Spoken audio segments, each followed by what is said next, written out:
Hari ini kita akan kembali belajar kebenaran firman Tuhan. Kita harus bertumbuh terus ke arah Yesus Kristus Tuhan. Karena patokan kita, contoh kita adalah Yesus Kristus. Pusatnya adalah Yesus, bukan diri kita sendiri. Kekristenan itu pusatnya adalah Yesus, bukan diri kita sendiri. Tapi kalau kekristenan kita hari ini pusatnya pada diri sendiri, engkau tidak akan pernah kemana-mana. Hidupmu akan tetap sama dari hari ke hari, dari tahun ke tahun. Kau pilih yang salah, engkau hidupin yang salah, engkau lakukan semaumu sendiri dan berjalan seperti yang kamu inginin sendiri. Tapi kalau kita ini taruh sepenuhnya hidup kita ini di hadapan Tuhan, harusnya kita akan bertolak dari iman yang satu pada iman yang lain, mengalami pertumbuhan secara rohani yang hebat. Kita akan mengalami Tuhan secara powerful dan luar biasa sekali. Firman yang kita dengar, firman yang kita baca, firman yang kita renungi itu harusnya membuat kita tambah hari tambah dewasa di dalam Kristus. Saya bersyukur Bapak Ibu mau dengarkan apa yang saya sampaikan. Dan jangan hanya jadi pendengar saja, jangan hanya jadi penggemar khotbahnya pendeta, ngumpulin semua khotbahnya pendeta, tapi nggak dihidupin, akan menjadi sia-sia belaka.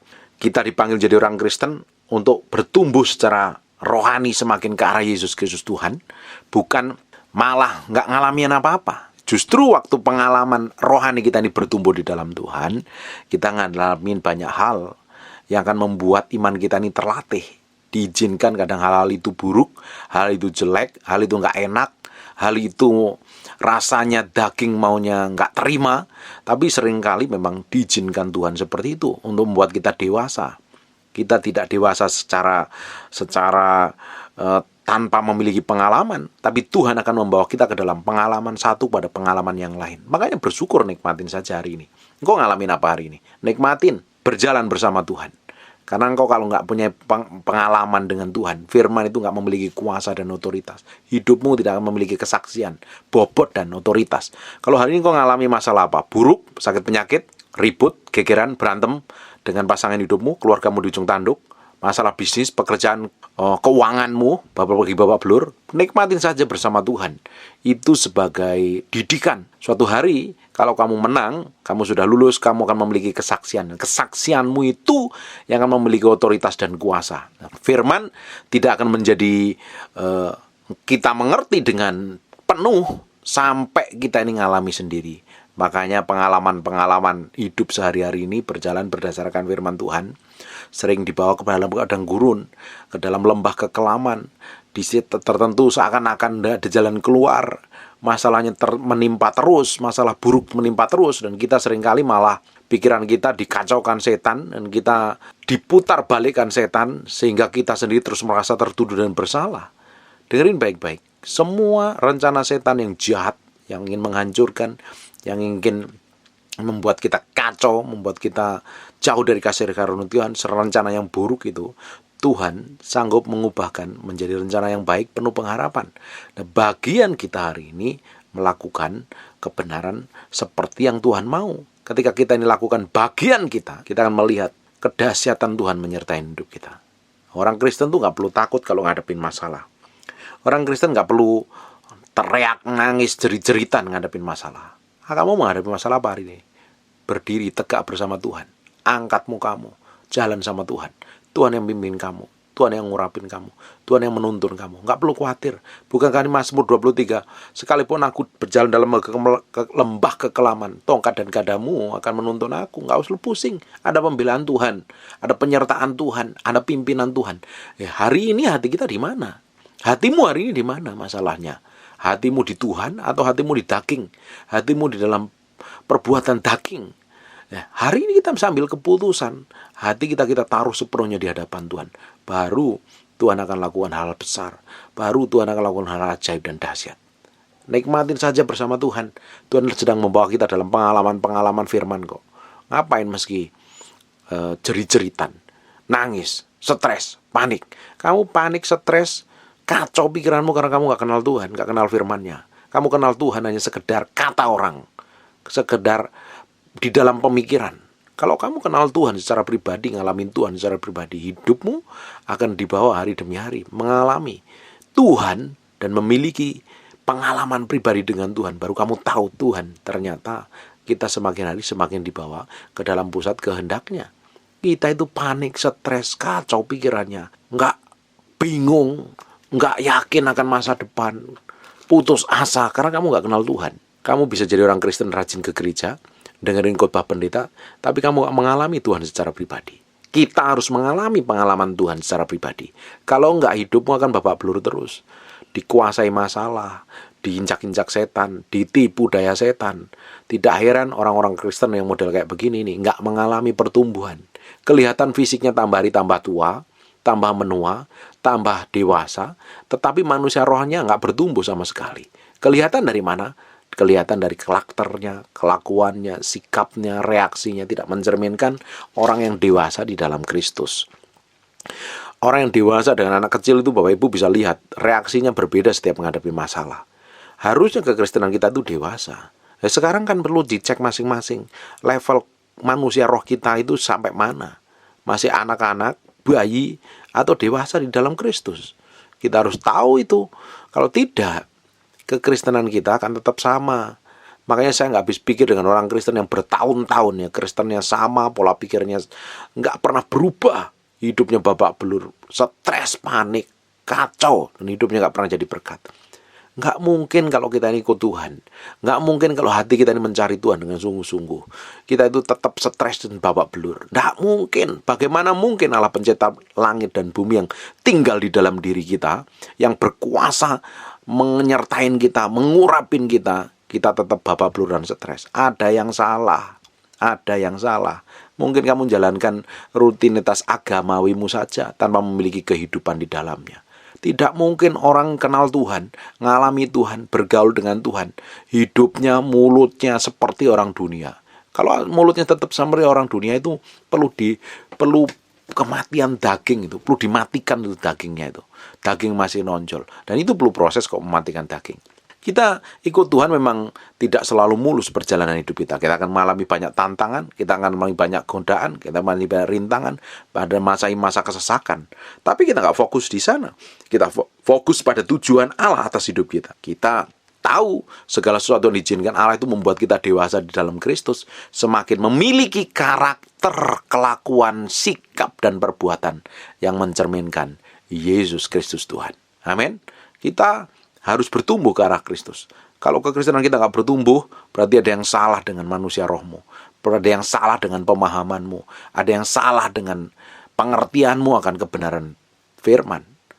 Apalagi kalau mulutnya tambah hari tambah jahat. Kelakuannya tambah hari tambah jahat. Gereja sih gereja. Nyembah Tuhan angkat tangan gemetar ya. Tapi mulutnya jahat. Sikapnya jahat. Kata-katanya kotor, najis, tidak berkenan di hadapan Tuhan. Itu berarti ada yang salah. Kamu ngerti Tuhan pakai otakmu. Kalau kita ngerti Tuhan pakai hatimu yang akan diubah Tuhan. Kita harus belajar ngerti. Jangan melulu pikiran diisi firman tuh bagus loh. Diisi pengetahuan sih oke. Tapi kalau hatimu nggak berubah, ya tetap akan menjadi sama terus. Nah, kalau kita belajar firman, kita isi hati kita dengan kebenaran, pikiran kita diubahkan selaras dengan Tuhan. Hati yang di dalam ini, sikap, karakter, kelakuan, ini akan pelan-pelan berubah, akhirnya manifestasinya menjadi serupa segambar dengan Tuhan. Nah, Yesus sendiri ngalami. Dia tambah hari, tambah bertumbuh, tambah besar dan bertambah hikmatnya dan besarnya dan makin dikasihi oleh Allah dan manusia. Ini Yesus sendiri ngalamin kehidupan yang berkemenangan nih, berbeda dengan kehidupan rata-rata orang Kristen. Lupa dia kan Tuhan, tapi dia juga 100% manusia. Kan kita menjadi serupa segambar dengan Tuhan. Bukankah kita setiap hari ingin diubah menjadi serupa segambar dengan Yesus Kristus? Bukan rambutnya yang gondrong, pakai kumis jambang, mata biru dan lain sebagainya, tapi karakter kelakuan kita yang harusnya menyerupai Yesus Kristus Tuhan. Selama ini kekristenanmu kalau semakin hari tidak berubah ke arah Yesus Kristus, berarti ada yang salah loh. Kalau kekristenan kita ini nggak terus berjalan dari hari ke hari menjadi serupa segambar dengan Yesus, berarti ada yang salah. Salah jalan. Kalau tidak salah jalan, salah map, salah tujuan. Bisa juga kamu salah dengar firman Tuhan. Perjalanan hidup kita harus menjadi serupa segambar dengan Yesus Kristus Tuhan. Di Lukas 2 ayat yang ke-52. Dan Yesus makin bertambah besar. Dia tambah besar. Bertambah hikmatnya. Hikmatnya bertambah. Harusnya orang Kristen ya, nggak ada orang Kristen bodoh. Tapi banyak orang Kristen yang bodoh. Karena apa? Dia nggak mau belajar, nggak mau bergaul dengan Tuhan. Males suruh belajar. Saya temuin banyak orang Kristen yang males belajar firman. Baca itu lo males. Kalau Bapak Ibu, kalau engkau males baca ya, ada masalah dengan engkau baca Alkitab loh. Orang Kristen tuh harus, nggak ada yang boleh buta huruf. Semuanya harus suka baca, suka belajar. Supaya apa? Pinter, memiliki hikmat, pengertian. Saya itu kalau ada buku apapun saya baca. Dikasih koran, dikasih apapun saya baca, saya telan, saya makan semua pengetahuan. Supaya ada hikmat, pengertian, pengetahuan. Karena Tuhan kasih otak di kepala kita itu untuk berpikir, untuk belajar, diasah, diisi dengan pengetahuan. Supaya kita tambah bertumbuh, semakin memiliki hikmat. Jangan jadi orang Kristen yang pelongo-pelongo, diajak ngomong orang nggak ngerti apa-apa, nggak ngerti perkembangan zaman, nggak ngerti apa yang sedang Tuhan kerjakan, nggak ngerti firman. Itu yang lebih parah lagi. Kalau engkau malas baca buku, ada masalah dan engkau malas baca firman loh. Tapi puji Tuhan kan hari ini, semua karena ada perkembangan teknologi, Bapak Ibu bisa dengerin Alkitab audio, bisa di setel itu, di download di handphone, bisa dengerin tuh 24 jam dengerin firman. Kan puji Tuhannya itu, kalau Bapak Ibu malas baca tapi senang dengar, bisa dengerin Alkitab audio. Jadi tidak ada alasan bagi kita untuk tidak belajar firman, untuk tidak mendengar firman, untuk tidak membaca firman. Semuanya tersedia. Puji Tuhan loh, Tuhan berikan hikmat, pengertian, pengetahuan kepada orang-orang yang pintar akan menciptakan teknologi dan membantu kita yang nggak ngerti apa-apa ini. Puji Tuhan. Itu kita harus nikmatin harusnya. Nggak ada alasan orang Kristen nggak ngerti firman. Tidak ada alasan orang Kristen yang malas baca. Kalau engkau malas baca, urusanmu engkau nggak memiliki pengetahuan. Bisa dibilang bodoh, diajak ngomong tolalit, nggak ngerti, nggak nyambung sama sekali. Bagaimana kamu bisa menyelesaikan masalah? Bagaimana kamu menjadi orang yang penuh hikmat, pengertian, dan pengetahuan, dan orang akan belajar kepadamu kalau nggak ada isinya apa-apa. Orang Kristen harus pinter nih. Jangan pinter gosip, pinter maki orang, pinter jelekin orang, pinter cari kambing hitam. Harus pinter, memiliki hikmat. Dan Yesus makin bertambah besar, bertambah hikmatnya. Dan besarnya nih, dalam terjemahan The Message Bible, manusia rohnya semakin besar, semakin kuat, semakin bertumbuh. Dan hebatnya, makin dikasih oleh Allah dan manusia. Dampaknya itu ada. Orang itu, kalau menghidupin firman, benar-benar ya, kalau hidup kita ini menghidupin firman, praktek firman hidup hari-hari, dari perkataan dan perbuatanmu itu sesuai sejalan dengan Tuhan. Kadang seringkali memang beberapa orang sering jatuh, sering gagal dalam hal tertentu. Tetap jalan, lakukan. Namanya kita kan dalam proses menjadi sempurna seperti Yesus Kristus. Hari ini nggak ada orang sempurna. Kita disempurnakan semuanya. Dan kita diberikan kekuatan, kemampuan untuk berjalan dalam kehidupan dan kekudusan. Jalan terus bersama Tuhan. Orang kalau berjalan bersama Tuhan, bertumbuh di dalam Tuhan, belajar. Belajar, seringkali jatuh, seringkali tertatih, seringkali berdarah, seringkali banyak mengalami tantangan, rintangan, godaan, tetap berjalan sama Tuhan. Orang itu akan semakin hari semakin dibawa ke arah Yesus Kristus Tuhan. Tidak mungkin orang yang rajin ke gereja, hatinya cinta Tuhan, sungguh-sungguh mengasihi Tuhan, hidupnya nggak berubah, itu tidak mungkin. Tapi kalau orang rajin ke gereja, rajin kasih persembahan, bahkan kasih perpuluhan, sering nyumbang bahkan bergantiin pendeta, tapi kalau mulutnya, kelakuannya, sikapnya, perbuatannya persis seperti orang dunia, itu ada yang salah. Itu ada yang salah. Tidak heran banyak orang Kristen jadi batu sandungan orang lain. Tidak hanya orang Kristen, tidak hanya jemaat biasa, banyak hamba Tuhan jadi batu sandungan buat orang lain. Bahkan orang lain menjadi benci. Yesus semakin bertumbuh manusia rohnya, hikmatnya, memiliki pengetahuan, hikmat dan pengertian. Efeknya dia dikasih Allah dan manusia. Tuhan senang. Tuhan itu senang. Kan nanti kedatangan Tuhan yang kedua kali akan menjemput orang-orang kudusnya. Orang-orang kudusnya loh, bukan orang-orang gak kudus. Orang-orang kudus, orang Kristen yang dewasa, yang disiapkan untuk menjadi mempelai Kristus. Dewasa menjadi mempelai Kristus. Kristus adalah mempelai laki-laki dan kita gerejanya adalah mempelai perempuan. Dan tidak semua orang Kristen akan menjadi mempelai karena belum siap, tidak bertumbuh, masih anak-anak. Kelakuannya, sifatnya, perbuatannya, kelakuannya tidak mencerminkan menjadi seorang mempelai yang dewasa di dalam Kristus. Belum siap. Orang-orang yang kayak begini nih, yang alami pertumbuhan, hidupnya ngaku Kristen iya, tapi bikin kejahatan iya. Ngaku Kristen iya, kepahitan juga iya. Ngerti kebenaran sih, tapi nggak mau mengambil keputusan untuk melakukannya. Banyak orang Kristen ngerti kebenaran, jago ngomong firman, tapi nggak jago ngidupin. Banyak juga hamba Tuhan pinter khotbah firman, tapi nggak menghidupin. Akhirnya hidupnya jadi batu sandungan buat para jemaatnya. Saya nemuin banyak hal. Apalagi orang Kristen yang suam-suam, yang nggak terlalu peduli dengan firman. Tapi kalau ini keluarnya ayat, kalau ngomong sama orang ayat, tapi kalau ngadepin masalah, ditekan, dihimpit, disesah, tidak dihormatin, disakitin, yang keluar adalah manifestasi dari kelakuannya setan. Bagaimana mungkin jadi berkat? Kalau hidup kita ini berjalan dalam kebenaran, praktek hidup, praktek firman setiap hari ya, efeknya itu ya, orang-orang di sekitar kita itu akan mengasihi kita loh. Karena apa? Mereka kan melihat Tuhan melalui manifestasi melalui hidup kita. Bener nggak Tuhan itu manifestasi melalui hidupmu? Bener nggak hidup kita ini mencerminkan kemuliaan Tuhan yang tidak terselubung? Atau hanya kita ini menjadi orang Kristen yang sembarangan dan sembrono, bahkan ngawur? Kalau hidup kita ini ngawur, asal-asalan dan sembrono, tidak mencerminkan kemuliaan Tuhan, hidup akan jadi batu sandungan buat orang lain. Terutama orang di sampingmu. Akan banyak luka, banyak disakitin, bahkan tidak melihat karakter Kristus di dalamnya.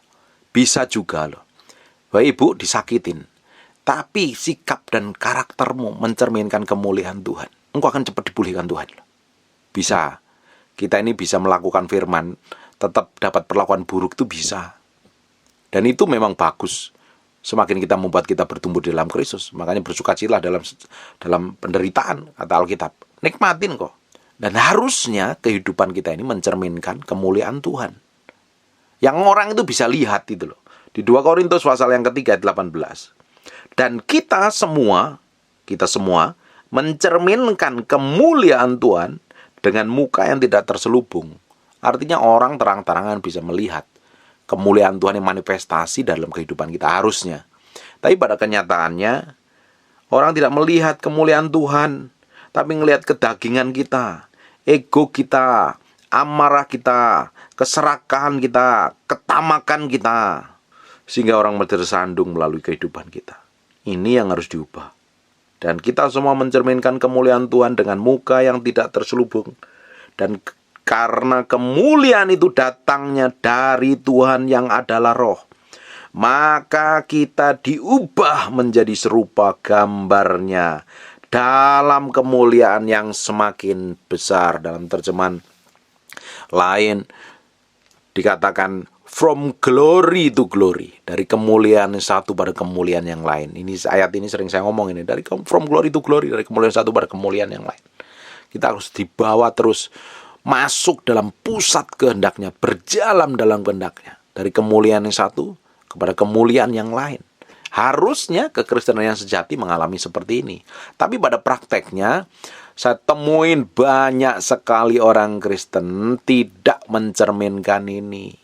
Malah hidupnya stres, kacau. Karena apa? Nggak memiliki hikmat dan pengertian. Nggak ngerti firman. Nggak ngerti pakai firman. Pakai firmannya hari-hari itu bagaimana sih nerapin firman itu loh. Kalau ngadepin masalah, ngadepin tekanan. Banyak sekali orang Kristen nggak tumbuh di dalam Kristus. Dewasa nggak ke dalam Kristus. Bagaimana mungkin kalau nggak dewasa dalam Kristus siap diangkat menjadi mempelai Kristus? Masih sering nangis, sering kepahitan, sering sakit hati, sering nggak terima. Dengerin baik-baik nih. Penting ini. Kalau engkau disakitin orang dan engkau nggak terima, bahkan ingin balas dendam, engkau nggak dewasa loh. Engkau masih rohanimu masih cetek, masih bayi. Kamu fokus pada dirimu sendiri. Kamu nggak fokus pada tujuan Tuhan. Harusnya orang Kristen yang dewasa itu hidupnya fokus pada tujuan Tuhan. Yang dipikirin itu Tuhan, menyenangkan Tuhan, bagaimana melakukan semua kehendak Tuhan. Tapi kalau masih pusing dengan dirinya sendiri, masih maunya sendiri, fokus pada dirinya sendiri, bagaimana mungkin dapat berkenan di hadapan Tuhan? Sekarang buka di 2 Timotius 2, ayat yang ketiga. Ikutlah menderita sebagai seorang prajurit yang baik dari Kristus Yesus. Alkitab ngomong, ikut menderita. Menderita yang bagaimana sih, Pak? Hari ini kan kita nggak digebukin, nggak disalibkan seperti para rasul, nggak dikejar-kejar kan. Hidup kita enak kan, nyaman. Tuhan hanya mau menderita. Menderita yang bagaimana? Dagingmu yang perlu disalibkan, hawa nafsumu yang perlu dimatikan. Keinginan daging, hawa nafsu, keangkuhan hidup itu yang perlu dimatikan. Dan itu nggak enak, dagingmu akan teriak selalu. Simpel, orang suruh ngampuni aja, daging kita teriak kok. Bagaimana mengalami hal yang lain kalau kita nggak menang dalam itu? Realitasnya banyak orang Kristen masih kepahitan, sakit hati, ingin balas dendam. Ketika disakitin, nggak terima dagingnya. Ketika direndahkan aja, dia marah dan keluar kata-kata yang kotor seringkali. Bagaimana mungkin bisa mencerminkan kemuliaan Tuhan dan berkenan di hadapan Tuhan? Tuhan mau matiin daging kok. Egomu, harga dirimu yang kamu agung-agungkan itu. Apalagi orang yang sudah disakitin bertahun-tahun. Terus untuk melepaskan pengampunan kan terlalu trauma, itu kan berat sekali. Itu perlu kasih karunia Tuhan itu. Itu butuh Tuhan itu dalam prosesnya itu. Perlu matiin daging sebenar-benar itu. Daging ini akan menjadi penghalang kalau kita nggak hidup berkenan di hadapan Tuhan. Daging, hawa nafsu ini perlu dimatikan. Dimatikan. Benar-benar dimatikan. Ketika daging dan hawa nafsu kita ini dimatikan, baru kita akan didapati menjadi orang yang berkenan di hadapan Tuhan. Kalau tidak, itu akan jadi penghalang. Berapa banyak kita ini nggak bisa melakukan kebenaran firman Tuhan karena daging kita ini nyeret terus ke dalam dosa. Bawa terus ke dalam dosa. Kalau terus dibawa kita ke dalam dosa, diseret di dalam dosa, ujung dari kehidupan kita tidak bakalan didapatin berkenan di hadapan Tuhan. Nggak bertumbuh kerewasa. Dan orang lain tidak akan melihat kemuliaan Tuhan yang memancar dari kehidupan kita. Justru bagi ibu-ibu atau bapak-bapak atau para anak Tuhan, saudara-saudaraku yang kukasih ini, yang sedang mengalami proses peremukan, aniaya tekanan, kamu dituntut untuk melakukan firman, bahkan melepaskan pengampunan kepada orang-orang yang menyakitin kamu, dan kamu tetap tunjukkan muka yang manis dan senyum yang lebar, karakter Kristus, supaya mereka yang menyakitin kamu itu diberkati dan diubah Tuhan kok. Nggak gampang itu memang. Dengerinya gampang, praktek hidupnya nggak gampang. Karena memang kita harus diproses lewat situ kok. Supaya kita ini, hati kita ini murni didapati di hadapan Tuhan. Ikutlah menderita sebagai prajurit yang baik dari Kristus Yesus. Menderita, mana ada orang senang ketika mengalami penderitaan. Mana ada pendeta mau khotbah kayak begini. Ini khotbah nggak disenengin. Ini khotbah nggak populer. Saya bukan mencari populer. Saya bukan mencari penggemar. Saya tidak mencari follower. Saya hamba Tuhan harus menyampaikan kebenaran. Enak nggak enak, suka nggak suka, Alkitab ngomong. Ikutlah menderita sebagai seorang prajurit baik dalam Kristus kok. Seorang prajurit yang sedang berjuang tidak memusingkan dirinya dengan soal-soal penghidupannya. Ini loh, seorang prajurit yang sedang berjuang tidak memusingkan dirinya dengan soal-soal penghidupannya. Supaya dengan demikian ia berkenan kepada komandannya. Karena dia tahu prajurit ini dipelihara. Prajurit yang mengabdi kepada komandannya, kepada pimpinannya, kepada bangsa negara, dipelihara negara. Kita ini adalah prajurit Kristus yang mengabdi kepada Kristus, yang menyembah Kristus. Hidup kita dedikan kepada Kristus. Kok masih pusing dengan hidupmu? Bagaimana kamu makan, bagaimana kamu minum, besok gimana? Hidup dengan kekhawatiran. Kalau kamu masih pusing seperti itu, artinya kamu nggak percaya Tuhan. Nggak percaya Tuhan dengan pemeliharaannya. Kecuali kamu malas nggak mau ngerjain apa-apa, itu lain cerita. Tapi kalau kamu rajin bekerja, berusaha, memiliki hikmat, pengertian, takut akan Tuhan, fokus pada tujuan Tuhan, dan kamu dipercayakan kerjaan apapun juga kamu kerjakan dengan baik, dari sana kamu akan diberkati, dicukupin loh. Tapi lain cerita kalau orang itu malas ya. Orang malas ya nggak layak dapat makan. Orang yang bekerja yang layak dapat makan. Nggak ada orang Kristen yang boleh malas tuh. Orang Kristen itu harus pinter, rajin. Kerjanya pakai hikmat, pengertian, pengetahuan. Pasti diberkatin. Tapi lo kerjaannya ngemis, minta belas kasihan, itu perlu bertobat. Mental budak gitu. Belum keluar dari Mesir. Masih hidup di Mesir dengan kelakuannya seperti orang-orang Mesir. Belum masuk tanah perjanjian. Perlu lewat padang gurun, diproses, dibentuk, dan mengalami kemenangan di dalam Tuhan. Amin.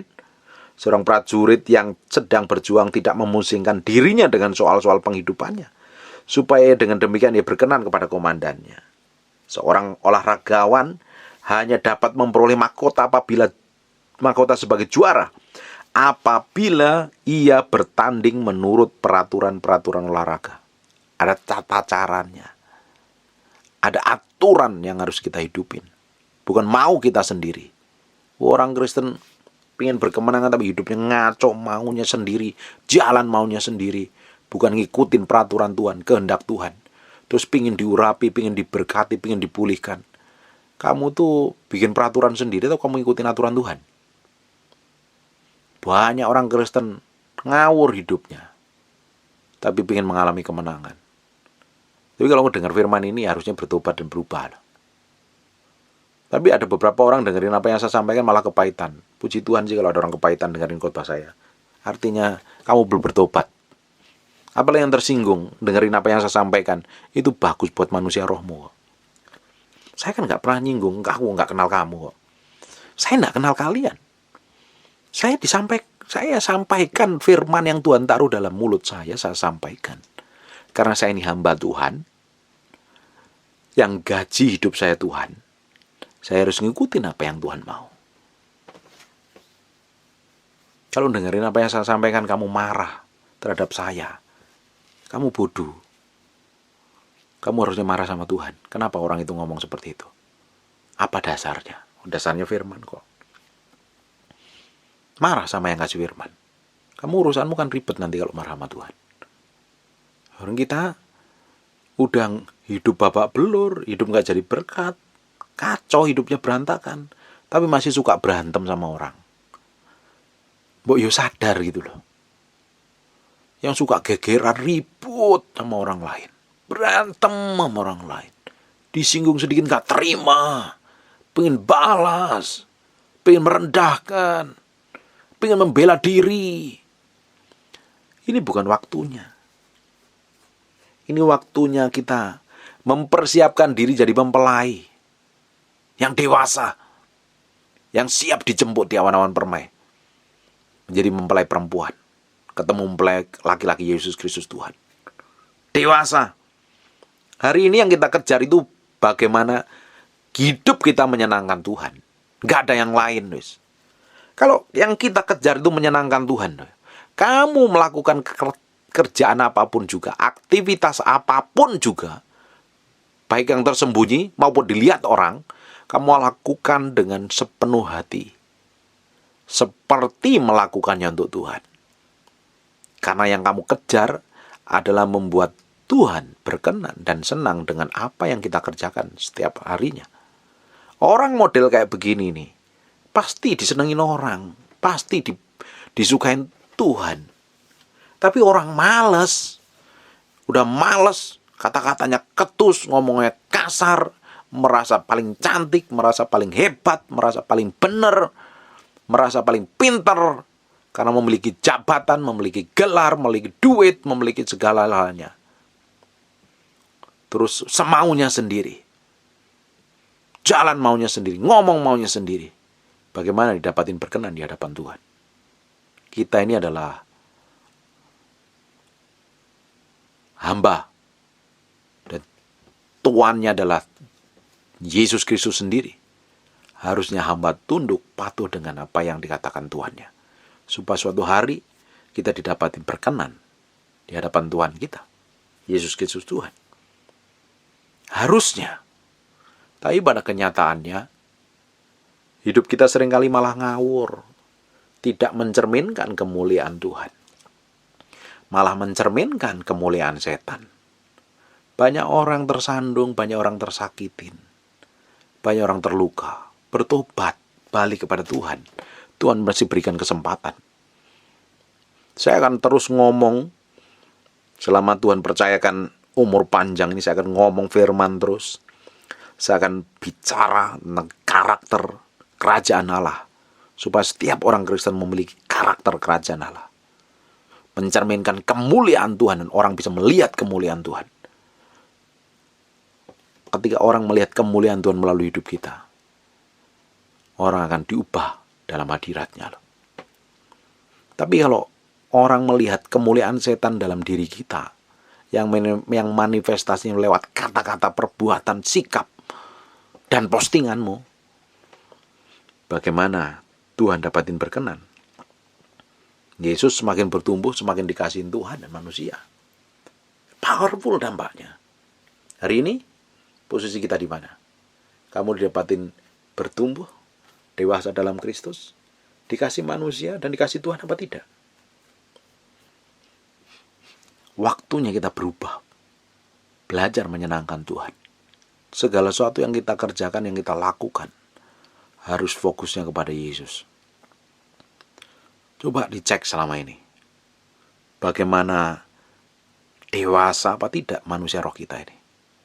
Atau masih anak-anak terus-terusan, yang masih gampang mewek, nangis, masih ngompol di celana, minta sedikit jadi cerita, nangis kalau nggak dikasih, nangis jadi cerita, cari perhatian orang tuanya, gulung-gulung. Saya pernah suatu hari pergi ke mall dan ngelihat anak kecil mungkin minta sesuatu yang orang tuanya nggak dikasih dan gulung-gulung. Saya bilang, tidak tahu manner. Ketahuan ini anak nggak dididik dengan baik, karakternya buruk. Kita harusnya, kekristenan kita tuh dewasa, tambah hari, tambah dewasa, tambah bertumbuh ke arah Yesus Kristus Tuhan. Bukan malah babak belur harusnya. Orang Tuhan janjikan bahwa kita ini akan bertolak dari kemuliaan satu pada kemuliaan yang lain. Bagaimana mungkin hidup kita tambah babak belur? Harusnya hidup kita semakin hari semakin mencerminkan kemuliaan, dengan muka yang tidak terselubung dan dilihat banyak orang. Karakter, sikap, dan perbuatanmu menyenangkan.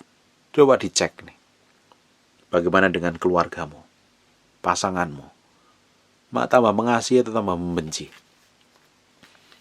Kalau kamu melakukan kebenaran dibenci, puji Tuhan. Tapi kalau karakter buruk kamu dibenci, perlu pertobatan.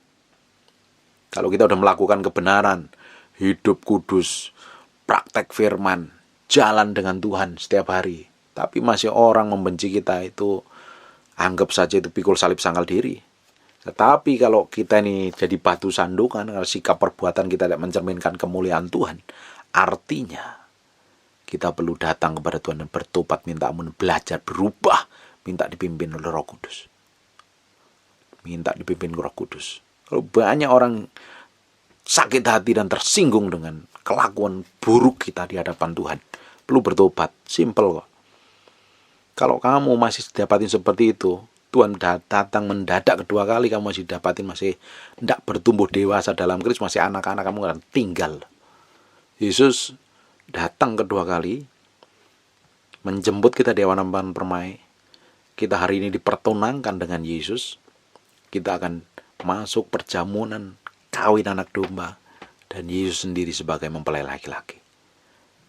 Sebagai mempelai laki-laki, tidak mungkin dia akan cari anak-anak yang masih belum dewasa. Dia cari mempelai yang dewasa, yang kudus dan tak bercacat celah, seperti yang dia mau dan diinginin. Bagian kita akan menyenangkan Tuhan, supaya kita didapati menjadi mempelai yang sempurna, tak bercacat celah di hadapan Tuhan. Komitmen hidup itu dengan Tuhan itu, jangan main-main. Jadi orang Kristen kok kayak bunglon, Di gereja, haleluya, puji Tuhan, rohani. Di dunia, kelakuannya kayak iblis. Jadi batu sandungan, nyakitin, tukang tipu, hidup kepahitan, sakit hati, balas dendam, ngomong kotor. Tidak jauh beda dengan orang dunia. Ya, apa yang perlu bisa dilihat? Bagaimana orang model kayak begini didapatin berkenan di hadapan Tuhan? Kalau hati kita didapatin seperti itu, hari ini kita perlu balik pada Tuhan, bertobat. Datang kepada Tuhan, minta bertobat. Minta kemampuan dan kekuatan Roh Kudus untuk berjalan dalam kekudusan dan kesucian. Hari ini, waktunya kita mengejar perkenanan Tuhan. Nyenengin Tuhan, wis. Nggak ada yang lain, wis. Hidupmu kalau menyenangkan Tuhan, kamu akan lakukan yang terbaik. Pasti jadi berkat bagi banyak orang. Pasti diberkatin Tuhan. Menyenangkan Tuhan. Kamu kerja, kamu nyetir, kamu di jalan, mau di kantor, ngurus pabrik, jadi ibu rumah tangga, jadi bapak rumah tangga. Jadi bapak rumah tangga ada nggak? Jadi bapak yang baik, jadi suami yang baik, jadi istri yang tanggung jawab, mengelola rumah tangga dengan baik. Jadi hamba Tuhan, bukan hamba Tuhan mata duitan. Saya nggak habis pikir dengan para hamba Tuhan yang masih pingin kekayaan terus. Lebih baik jadi pengusaha, jangan di pendeta. Kalau hidup kita ini sebagai hamba Tuhan, taruh hidup kita sepenuhnya untuk melayani Tuhan, kita harus belajar mati daging kok.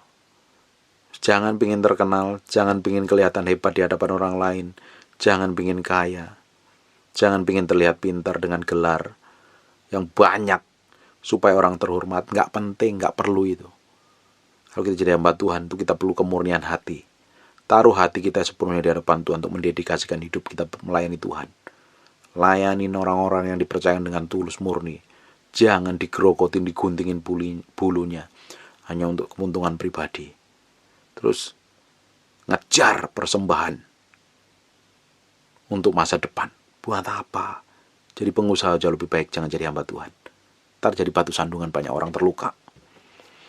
Toh kalau kita didapat jadi hamba Tuhan seperti itu kan kita juga ujungnya mati, kita ditolak Tuhan. Lebih baik jadi pengusaha, fokus pada keuntungan. Kalau kita hamba Tuhan, jadi hamba Tuhan itu jangan fokus pada keuntungan. Bagaimana untung orang kita kerjaan kita nabur, memberi. Tapi kalau jadi hamba Tuhan nggak pernah memberi, nggak pernah menabur. Kerjaannya yang gerogotin uang jemaat. Dengerin jemaat-jemaat, jangan mau digembalakan pendeta seperti itu. Pindah gereja cari pendeta yang bagus. Kalau gembala kerjaan yang gerogotin uang jemaat, minta persembahan ini, persembahan itu, dan jemaatnya banyak kere dan melarat nggak diurusin, pindah gereja. Jangan mau dididik, diajarin, dimuridkan dengan pendeta seperti itu. Saya nggak menghakimi pendeta loh, saya nggak akan disebut namanya pendeta. Karena saya ngomong begini, saya temukan realitas di lapangan. Banyak orang yang pelayan Tuhan yang fokusnya pada uang. Kalau kita melayani, fokus kita untuk menyenangkan Tuhan kok. Nggak ada yang lain. Nggak ada yang lain. Menyenangkan Tuhan, guys. Mau apa sekarang ini? Tambah umur. Tambah dunia nggak jelas ujung pangkalnya. Ada kejadian-kejadian aneh. Lalu kita mau lakukan apa? Bukankah yang lebih baik kita itu menyenangkan Tuhan aja? Dengan sikap, perbuatan, kelakuan, karakter kita. Jadi suatu saat kita dipanggil kapan saja itu sudah siap. Tuhan, ini aku siap. Kalau engkau percayakan umur panjang, aku mau jadi berkat bagi banyak orang. Tapi aku siap ketika engkau jemput kapan saja. Orang itu harus seperti itu. Siap menyenangkan Tuhan. Beresin hati kita terus di hadapan Tuhan. Kita minta diberikan umur panjang supaya kita jadi berkat. Amin. Jangan minta buru-buru dipanggil Tuhan. Kalau bisa diberikan umur yang panjang supaya hidup kita jadi berkat bagi banyak orang. Membuat orang banyak dekat dengan Tuhan. Amin. Jangan berhenti sampai hari ini. Berjalan terus ke arah Yesus. Semakin serupa segambar dengan Tuhan. Mati daging. pikul salib, sangkal diri. Semua kedaginganmu, hawa nafsumu, cintamu akan dunia, cintamu akan perasaanmu sendiri, egomu yang gak mau direndahkan, selalu tinggi pengen dihormati dan dihargain orang, mengejar perkenanan orang, perlu disalibkan, perlu dimatikan, ditaruh pada pusat kehendak Tuhan, dan supaya kita didapati menjadi orang yang berkenan di hadapan Tuhan, dan pasti dikasihin banyak manusia. Amin. Hidupmu kalau mencerminkan Tuhan, tuh orang kan banyak ngasihin kamu. Dapat favor of man and favor of God. Orang itu kalau dapat favor dari manusia dan favor dari Tuhan, kamu tuh pasti diberkatin. Apa saja yang kamu kerjakan diberkatin. Kamu ketemu dengan orang lain jadi berkat itu orang. Diberkati melalui hidup kita. Tapi kalau kita ini bertemu dengan siapapun berantem, wah, artinya kamu benar-benar kelakuan sifatnya seperti iblis. Kerjanya gegeran terus. Perlu bertobat, balik kepada Tuhan. Tuhan mau hidup kita itu jadi berkat. Kita ditempatkan dimanapun saja. Bertemu dengan siapapun orang itu diberkatin. Dia melihat cermin kemuliaan Tuhan melalui hidup kita. Yang terpancar dari mulut, muka, perbuatan, karakter, dan kelakuan kita. Nama Tuhan dipermuliakan. Amin. Tutup matamu, kita berdoa. Bapa, dalam nama hamba-Mu berdoa, biar firman ini nempel dalam hati kami berhari-hari, berminggu-minggu, berbulan-bulan, sampai bertahun, sampai firman ini menjadi daging praktek hidup sehari-hari. Berikan kemampuan dan kekuatan untuk kami berjalan dalam kekudusan, berkenan di dalam Kristus, tumbuh dewasa dalam Kristus, sehingga kami Kau dapati menjadi orang yang berkenan, Kau kasihi, dan banyak orang mengasihi kami. Terima kasih Tuhan. Hamba-Mu berdoa untuk semua orang yang mendengarnya sedang kondisinya sedang sakit. Taruh tangan kananmu di bagian yang sakit ini. Hamba-Mu berdoa. Aku percaya urapan itu tanpa batas. Tidak dibatasi ruang dan waktu. Hamba-Mu berdoa. Setiap orang yang tangan kanannya ditaruh di bagian yang sakit. Hamba-Mu berdoa. Jadilah engkau sembuh. In Jesus' name. Sembuh, be healed in Jesus' name. Oleh darah Yesus. Oleh pilur Yesus. Engkau disembuhkan Tuhan. Engkau dijamah Tuhan. Sekarang. Dijamah Tuhan dalam nama Yesus. Aku perintahkan semua sakit penyakit, kelemahan tubuh, lenyap dalam nama Yesus. Pergi dalam nama Yesus. Aku katakan, setan, engkau tidak punya hak jamah lagi anak-anak Tuhan. Lepaskan dalam nama Yesus. Aku lepaskan kekuatan dari tempat maha tinggi. Menjamah orang-orang setiap sakit, kelemahan tubuh dalam badannya. Dijamah Tuhan. Dijamah Tuhan. Mengalami kesembuhan ilahi. Tuhan sendiri yang turun tangan dalam nama Yesus, menjamah mereka di manapun mereka berada. Mau berdoa, jadi seperti yang mau katakan. Darah Yesus, oleh pilur Yesus. Berkati semua yang mendengar ini, diberkatin Tuhan, tumbuh dewasa dalam Kristus, berjalan dalam kekudusan, berjalan dalam kesucian, dan berjalan dalam perkenanan ilahi, menyenangkan hati Tuhan. Dalam nama Yesus berdoa. Haleluya. Amin. God bless you.